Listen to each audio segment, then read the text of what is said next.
우리가 2 더하기 3은 왜 5 예요? 라는 질문보다는 전혀 생각지도 못한 질문들을 하는 아이들이 있어요.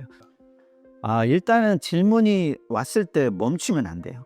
그러니까 그거는 지금 숙제하고서 해. 지금 밥 먹고 해. 뭐 하고 해. 이렇게 질문을 끊는 행위가 되게 위험하거든요. 지금 멈춰 버리면 단절돼 버려요. 그러면 그 시기에 그 단절된 것이, 저는 이런 얘기를 많이 해요. 아이들은 개별성이라고 했잖아요. 개별성이면 우리는 아이를 볼 때 개별성으로 보지 않는다. 왜냐하면 기준을 외부로 두기 때문에 외적 기준에 대한 아이를 평가하기 때문에 아이가 갖고 있는 잠재성을 발견하기는 매우 어렵다. 그리고 또 부모가 되게 좀 연령대가 30대라고 한다면, 사실 부모의 연령대 30대는 아이를 관찰하는 데 심혈을 기울이지 않고 자기 삶 영위하는 데도 바쁘기도 해요. 그래서 누굴 관찰하고 이렇게 뭐 유심히 아이의 특성을 살핀다? 이런 부모들은 많지 않을 거라고 생각을 해요.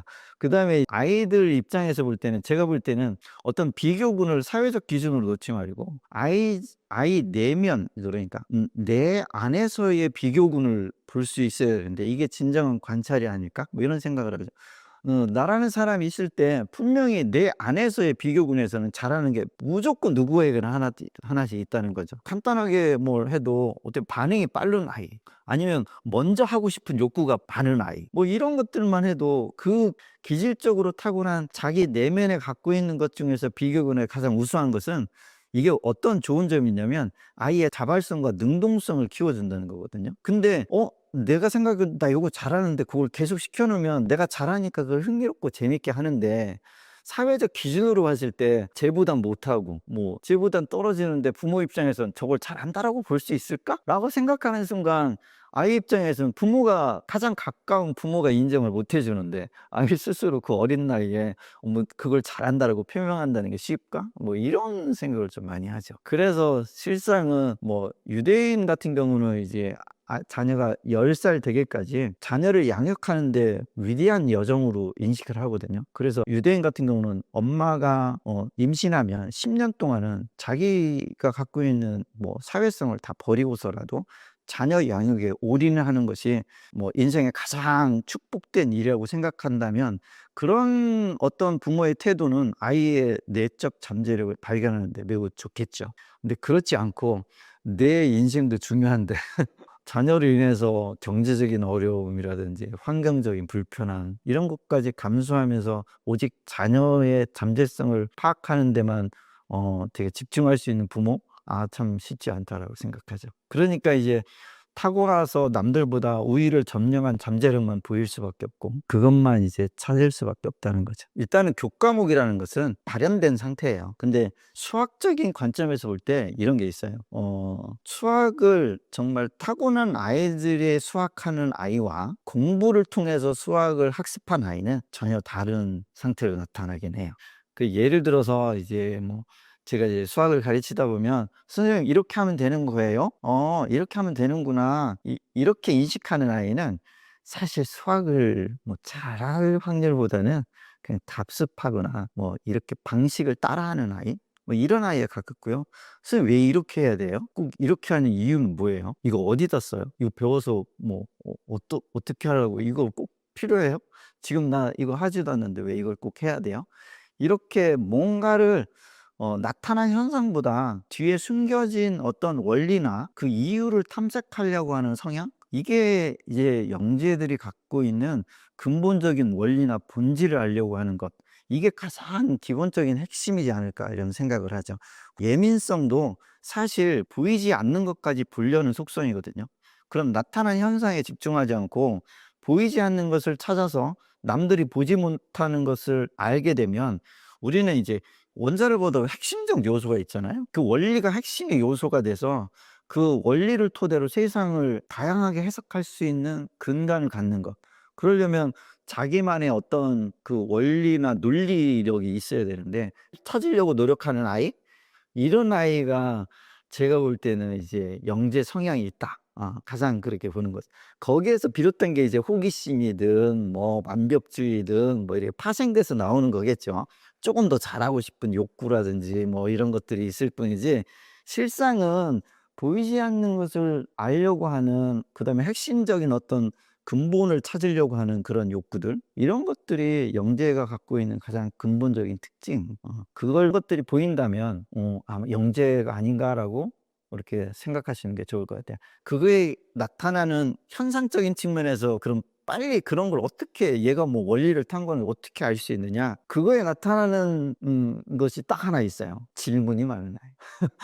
근데 이제 질문이 많은데 이제 현상적 질문이냐, 이제 끊임없이 단계적으로 파고 들어가는 질문이에요. 요 차이는 좀 있을 수 있겠죠. 뭐 아이들 재미 삼아 장난 삼아 질문을 하는 아이들도 많기는 해요. 근데 내용을 보면 '아 얘가 지금 무언가를 더 깊이 알고 싶어서 계속 질문을 이어나가는구나.' 이런 속성이 많이 보인다. 그럼 '아 내 아이는 영재적 특성의 잠재력을 갖고 있을 수 있겠구나. 그 잠재력을 찾아야겠구나.' 이렇게 생각하시는 게 좋지 않을까 생각합니다. 검사를 직접적으로 하진 않아도 이제는 이제 보면 1 시간만 이제 수업을 진행해 보면 어쨌든 일단은 보이지 않는 현상에 대한 질문이 없고요. 추상에 대한 질문이 많아요. 그러니까 뭐 흔히 잘 질문하는 것이 무한에 대한 질문을 많이 하고요. 뭐 파이는 왜 끝없이, 그러면 0.999999 넣으면 1이 될 수 없는데 왜 1 이라고 하죠? 그래도 0.9999와 1은 다른 거 아니에요? 그 수렴한다고 하더라도 그거는 어차피 차이는 발생하는 거 아닐까요? 뭐 0 분의 0은 왜 0이 아니에요? 뭐 이렇게 일반적으로 우리가 "2 더하기 3은 왜 5 예요?" 라는 질문보다는 전혀 생각지도 못한 질문들을 하는 아이들이 있어요.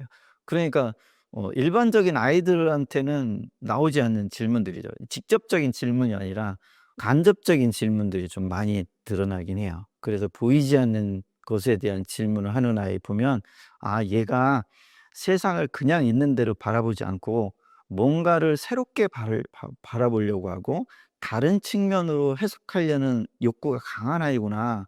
이렇다면은 보편성에서 벗어났구나.'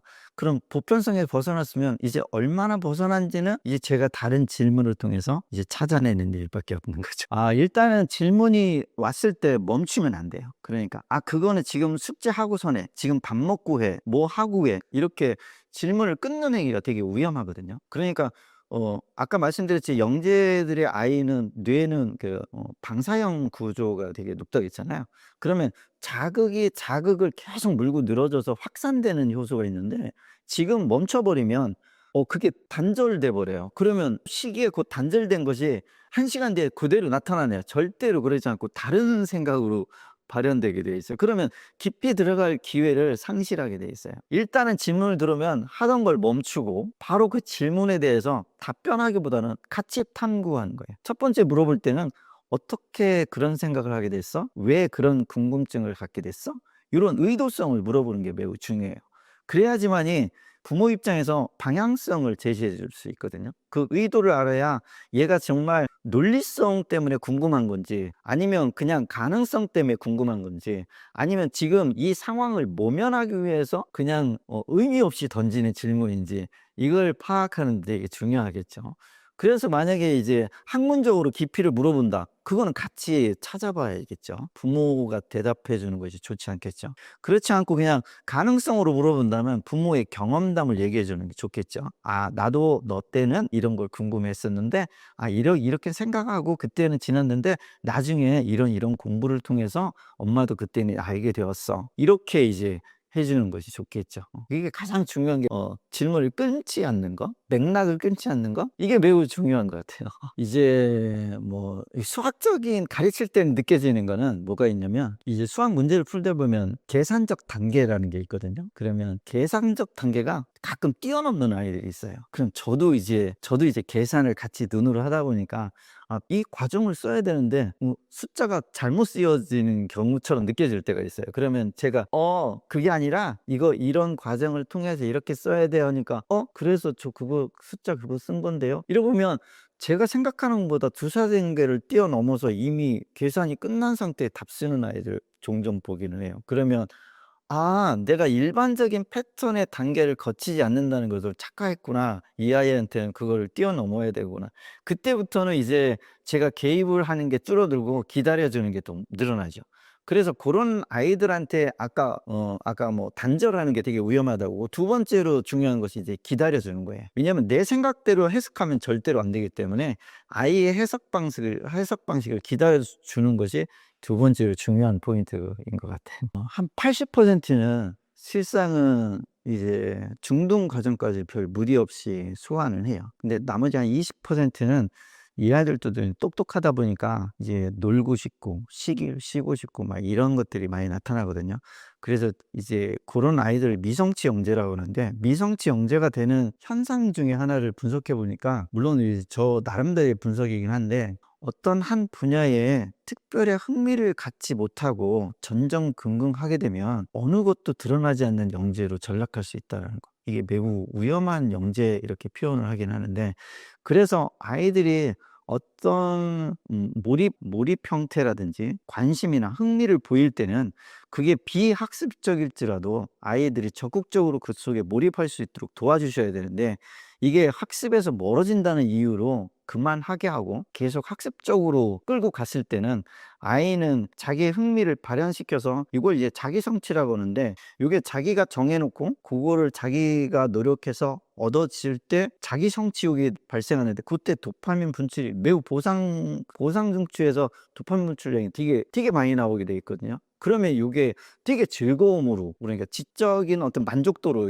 나오게 돼 있어요. 그러면 아이는 계속해서 어떤 자기 목표를 계속 만들어내고, 저기까지 해볼까? 이래서 한계점을 일반 아이보다 점점 뛰어넘는 아이로 성장할 수가 있는데, 그런 기회를 갖지 못하는 건 이게 되게 위험하다고 볼 수 있죠. 그래서 무조건 학습적으로 하다 보다는, 아이의 학습적인 것은 그냥 제가 볼 때는 이런 거죠. 한 초등학교 6학년 정도 되면 우리가 학습하는 데 가장 필요한 요소가 추상론의 발달인데, 뇌의 추상론 발달을 보면 초등학교 6학년 정도 됐을 때 성인의 한 80%의 추상론이 확장하게 돼 있어요.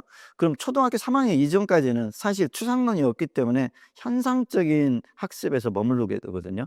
그럼 추상론 학습하면 되게 유리한 것이 사랑 뭐 이런 것들에 대한 해석 능력이 되게 많아지고, 그 추상적인 단어들이 되게 많은데 그 추상적 단어의 습득력이 높아지게 돼 있거든요. 그래서 전 세계적으로 보면 수학 학습도 보면 중학교 1학년 과정부터 우리가 추상적으로 넘어가게 돼 있어요. 그 이전까지는 현상이죠. 그러니까 이 일반적으로 나타나는 덧셈 뺄셈 사칙 연산에서 머무를 수밖에 없는 게 추상론이 발달이 안 돼서 그런 거죠. 그렇다면 영재 아이들은 이미 추상론이 다른 아이보다 2-3년 앞선 아이이기 때문에, 너무 학습적인 것은 그때 6학년 때에도 한 6개월만 해도 남들이 몇 년 했던 것을 한꺼번에 습득할 수 있는 그런 능력을 가졌다라는 것을 믿으셔야 돼. 단지 그 이전에 앞에서 말씀드렸듯이 그 몰입했던, 자기가 흥미 있고 관심 분야를 좀 깊고 넓게 그렇게 탐구했던 그런 것들이 어떤 기반이 됐기 때문에 그걸 토대로 학습은 쉽게 이루어질 수 있다. 뭐 이렇게 보시는 것이, 근데 참 당사자 입장에, 부모 입장에서는 불안할 수도 있겠죠. 근데 그렇게 믿으시면 가장 좋지 않을까. 뭐 추가적으로 하나 더 말씀드린다면, 거기에서 예외되는 과목이 하나 있어요. 한 과목이 있는데, 다른 것들은 이제 한 공부를 안 타가도 한 3-4개월 정도 집중해서 습득할 수 있는데, 단지 문제되는 과목은 영어예요. 영어라는 과목은 사실 우리는 모국어가 아닌 외국어이기 때문에 어리면 어릴수록 어릴 때 학습을 미리 해 놓는 것이 가장 유리하고, 나중에 늦게 해 버리면 오히려 안 할 확률이 더 높아요. 왜냐면 영어 학습, 언어 학습에서 영재 아이들이 가장 싫어하는 게 아무 무의미한 단순한 반복적인 형태의 암기를, 이걸 매우 싫어하는데, 나중에 한 6학년 중1 돼서 하려면 다른 아이를 따라잡기 위해서 쓸데없는 것을 많이 외워야 되는 과정이 좀 발생할 수가 있어요. 이런 것들이 발생해 버리면 공부를 더 기피하는 현상이 나타나서 오히려 영어를 더 안 하려고 하는 성향이 있기 때문에, 영어 학습만은 좀 어렸을 때 기저를 닦아주는 학습을 좀 많이 해 주는 게 좋지 않을까, 이런 생각을 하죠.